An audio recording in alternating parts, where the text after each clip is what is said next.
Well, I would imagine you're here because you already know the news. And if you don't know the news yet, well, now you do. John Mateer is hurt. The Sooners starting quarterback, a Heisman frontrunner, mind you, through the first 4 weeks of the season, is undergoing thumb surgery per the school and is going to miss at least one game and likely multiple, Brandon. From the things that I've heard just talking to folks, gauging where this is all headed and on what timetable with Mateer's recovery, it doesn't sound like the odds are great that he's going to be back for the Red River Shootout. So let's just start with the worst news right there off the top. There appears to be a greater chance than not that your starting quarterback, John Mateer, is going to miss what is, I would say, widely regarded every single year as the most important game on the schedule. I don't even know what to say anymore because Oklahoma can't play Texas, at least under Brent Venables with a healthy quarterback. This is year four. Brandon, if Michael Three of the Hawkins four. if Michael Hawkins goes against Texas, you got to go back. It goes back even further than this, dating back to 2020. And we'll see if this changes in 2025 and somehow, some way, John Mateer is able to start and play the entire Oklahoma game Yeah. or entire OU Texas game. But going back to 2020, there has only been one OU Texas game in which the Sooners have used their starting quarterback, start to finish, and that's that. And that was 2023. Dillon Gabriel. You can make the argument that Michael Hawkins was in technicality the starting quarterback in 2024, I suppose. There is some validity to that. But in 2020, they played both Spencer Rattler and Tanner Mordecai. In 2021, it was Rattler and Caleb Williams. 2022, it was the Davis Bevel experience, followed by Nick Evers in garbage time. 23, you had Gabriel healthy all the way. 24, that was kind of doomed from the jump with how many injuries Oklahoma had experienced. And then here in 2025, you're looking at a situation where it might be Michael Hawkins for the second year in a row. And fortunately, I guess the silver lining there is, by all accounts, he has improved tremendously throughout the offseason, and he will have a much more capable supporting cast around him than he did last year. That's all facts. And I think you and I both are huge Michael Hawkins fans at the end of the day. Love the family, love the kid. He can play. He's a great athlete. He's a really good quarterback.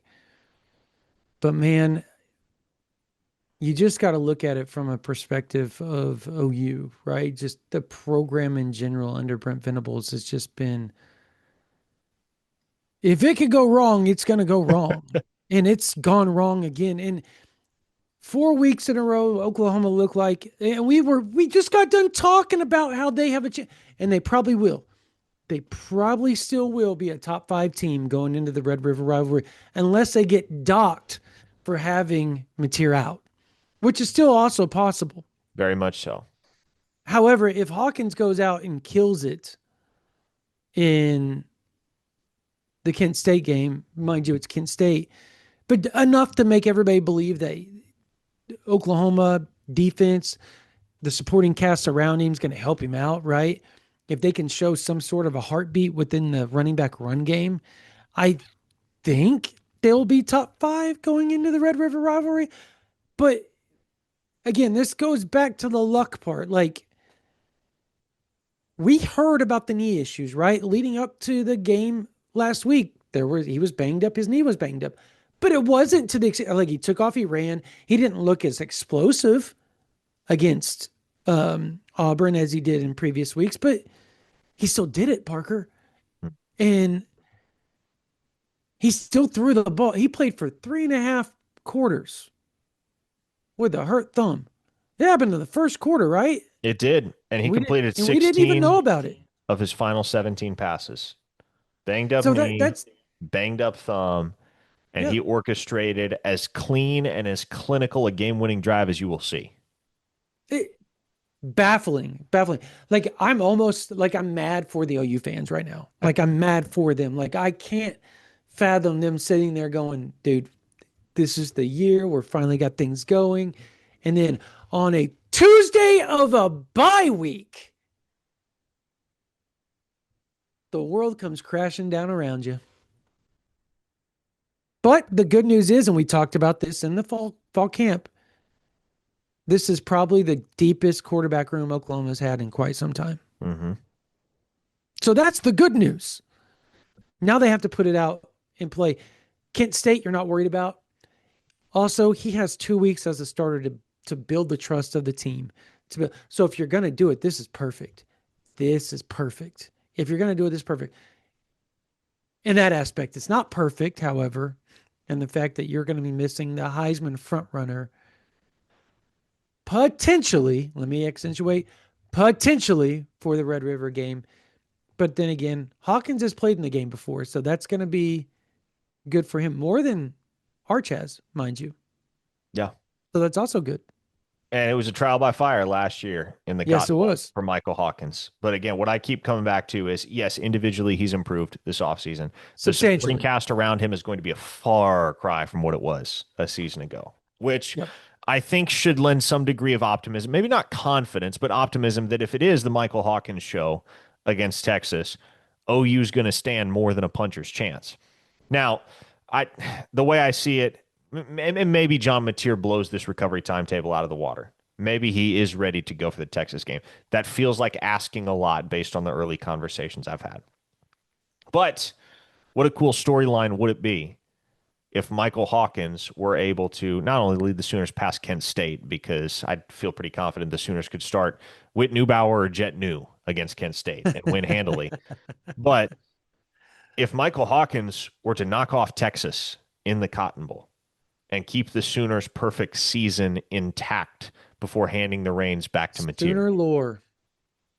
Sooner lore. And he's already carved his niche in Sooner lore because he gave the Sooners their first SEC win in program history Very on true. the road in Auburn.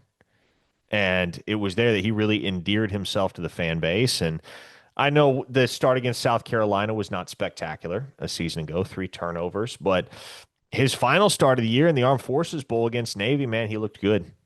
Yeah. He was on his P's and Q's. He was accurate. He demonstrated that he's a threat with his legs, had that 50-plus yard touchdown run that was called back on a hold. So the guy can play. He's a year older. He's a year wiser. He's a year more polished and more experienced. You could do a lot worse in this circumstance if you're Oklahoma and staring down the barrel at an extended absence from John Mateer. Michael Hawkins is far, far from the worst case scenario. Very sure. Very true. This is not 2022 at all. This isn't 23 Michael Hawkins at all coming into this, right? Or Jackson Arnold for that matter. I read it there. So did you see the Billy Lucci? The Billy Lucci tweet? No, and I did not have Billy Lucci on our bingo board I for know, but this listen to this. Listen to this. emergency. I know. Listen to this. If Texas doesn't face Mateer or Lagway in the next 2 weeks, that's something like 7 backup quarterbacks faced in the last 10 SEC games. Just insane good fortune for a defense, talking about Texas, that doesn't need any help. Mm-hmm. Yeah, you're talking about pillar opposites here, Parker. Pillar opposites of luck, right? When it comes to that. But as you said, I mean, and I agree with this 100%. Michael Hawkins is going to be a problem for people just because of his feet and his improvement. You add those 2 things to it. Ben Arbuckle, right? Coach Coos coaching him up. Like last year, he did all of that. What, the first 7 weeks, him and Jackson didn't have a quarterback coach, right? Something to that extent. They've had one all off season. They're going to have 2 going into this game. Plus, he's got that Red River rivalry experience. So I think that adds up to it. Like, I think the issues at hand play into OU's favor, even with Michael Hawkins. And I'm going to, OU Texas fans, come hate on me for it. I still like Oklahoma in this game just because OU's defense is really good. I don't know how Arch is going to look. We never do. You can stand over Sam Houston State all you want, but it's a different ballgame, Parker. I still think the leadership of Michael Hawkins is good enough to beat Texas. Very much good enough. The schedule and the timing enables Oklahoma to go the safe route with Mateer and just have him Mhm. undergo surgery. Because, I mean, if we're talking about the 14 playoff era where one loss puts you on the fence and two losses concretely shuts you out of the college football playoff, Oklahoma and John Mateer might have come to the mutual agreement that, all right, I'm gonna tough this out as opposed to getting surgery. But with the knowledge that Oklahoma can afford probably up to 3 losses this regular Good season and schedule. still Yep. have an at-large chance at the college football playoff in the 12-team field, there should be a little bit more comfort for all involved in making this decision just to have Mateer get the surgery and get what you can get with Michael Hawkins until Mateer returns. And so, does this sideswipe Oklahoma's season? Not by a long shot. No. Does it maybe decrease the confidence that the Sooners can go to the Cotton Bowl and beat Texas? Sure, that's understandable if you feel that way. But long term, I don't know that this drastically impacts the overall outlook for Oklahoma's campaign. You're still going to have John Mateer back probably by the end of October.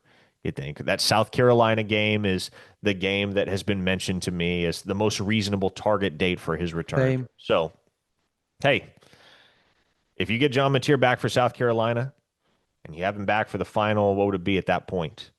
6 games, this gauntlet in the SEC? Feeling all right. And you know, at that point, John Mateer is going to be 100%, right? Nothing lingering. He will have had the surgery. He will have done the rehab. He's going to be himself again.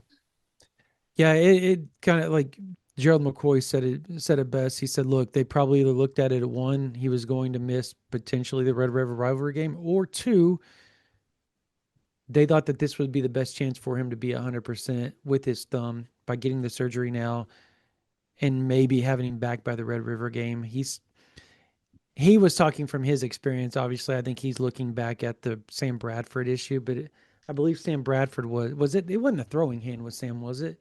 If I remember correctly, it was a left hand, right? That he had his thumb issue with. Bradford?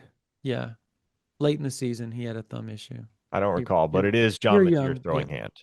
which It is. again, That's the difference I was trying to allude to was the throwing hand makes a big difference because the thumb is such a vital piece of gripping the football and throwing. Period. I just wonder,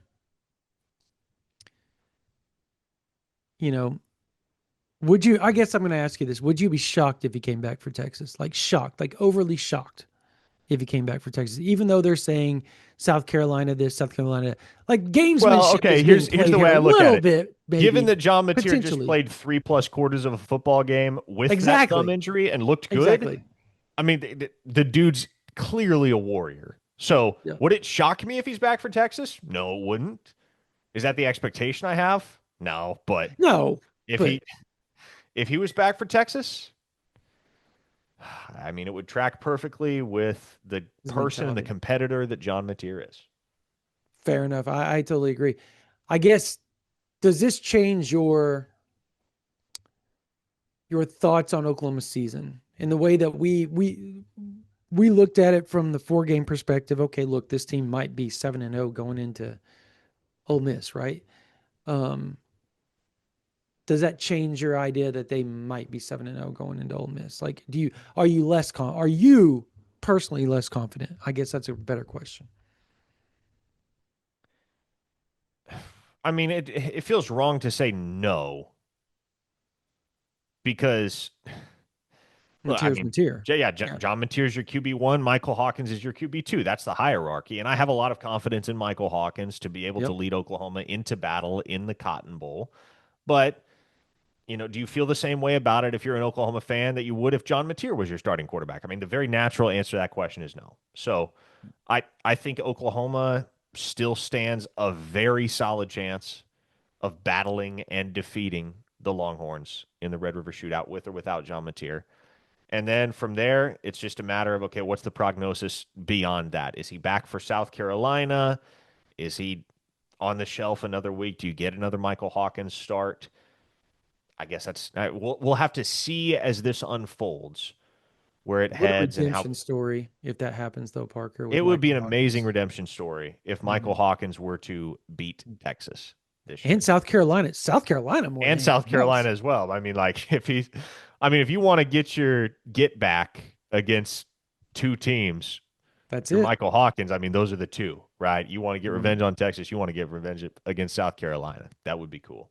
Well, Yep. folks, as we move forward, we will track all of the relevant developments surrounding John Mateer's recovery process. We will keep you apprised of any and all of those developments at ouinsider.com, where you should subscribe if you haven't already. First week for just $1. If you don't like it, you don't have to stick around, but we feed y'all a lot of information on a daily basis, and we will be on top of everything. For Brandon Drum, I am Parker Thune. We'll see you soon, folks.